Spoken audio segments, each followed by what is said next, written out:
आनंद office के काम से जापान गया था। रात देर तक मीटिंग्स और रिपोर्ट्स में उलझे रहने के बाद वो थक कर अपने होटल लौटा।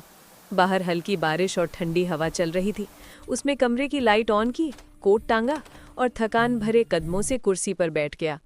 कमरा बिल्कुल शांत था, इतना कि उसकी अपनी सांसें भी ज्यादा सुनाई दे रही थी। तभी अचानक उसे एहसास हुआ जैसे किसी कोने में कुछ हिल रहा हो। एक पल को उसे लगा कोई इंसान नहीं, शायद कोई बिल्ली या कीड़ा होगा। उसने ध्यान नहीं दिया और अपना लैपटॉप खोल लिया। पर तभी कट कट कट एक अजीब सूखी आवाज कमरे में गूंजी। आनंद ने सिर उठाया और जो उसने देखा उसकी रगों में खून जम गया। कमरे के कोने में एक आधी देह वाली लड़की अपने हाथों पर रेंग रही थी। चेहरा जर्द, आंखें काली, बाल उलझे हुए और उसकी ठंडी सांसें जैसे हवा को जला रही थी। वो धीरे धीरे आनंद की ओर बढ़ी। उसके हर कदम पर वही आवाज कट कट गूंज रही थी। वो आनंद के ठीक सामने रुकी और टूटी हुई आवाज में बोली, मेरा आधा शरीर कहाँ है? आनंद का शरीर सुन्न हो गया।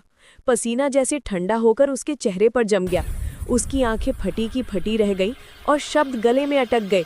वो पीछे हटने की कोशिश करने लगा पर उसके पैर जैसे जमीन से चिपक गए थे। फिर वही आवाज और अगला पल सिर्फ चीख। कहते हैं वो आत्मा काशिमा रेकू की थी। सालों पहले कुछ लड़कों ने उसके साथ दरिंदगी की और उसे जिंदा ट्रेन की पटरी पर फेंक दिया। उसी वक्त तेज रफ्तार ट्रेन गुजरी और उसका शरीर 2 हिस्सों में बट गया। वो बहुत देर तक तड़पती रही, मन्नत मांगती रही, पर किसी ने आगे बढ़कर हाथ नहीं बढ़ाया। अब उसकी आत्मा लौट आई है। कहते हैं हर रात जब सन्नाटा गहराता है, लोगों को अपने पीछे कट कट की आवाज सुनाई देती है। अगर कोई उस आवाज पर ध्यान न दे तो वो बच जाता है, लेकिन जो मुड़कर देख लेता है, वो लड़की उसके सामने खड़ी होती है, आंखें ठंडी, चेहरा फीका, और पूछती है, मेरा आधा शरीर कहाँ है? उस सवाल के बाद वही होता है जो आनंद के साथ हुआ था। सन्नाटा, चीख और अगली सुबह एक अधूरी लाश।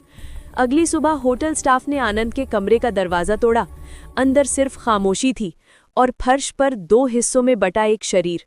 लोग फिर फुसफुसाए, टक टक, और हवा में वही आवाज गूंजती रही।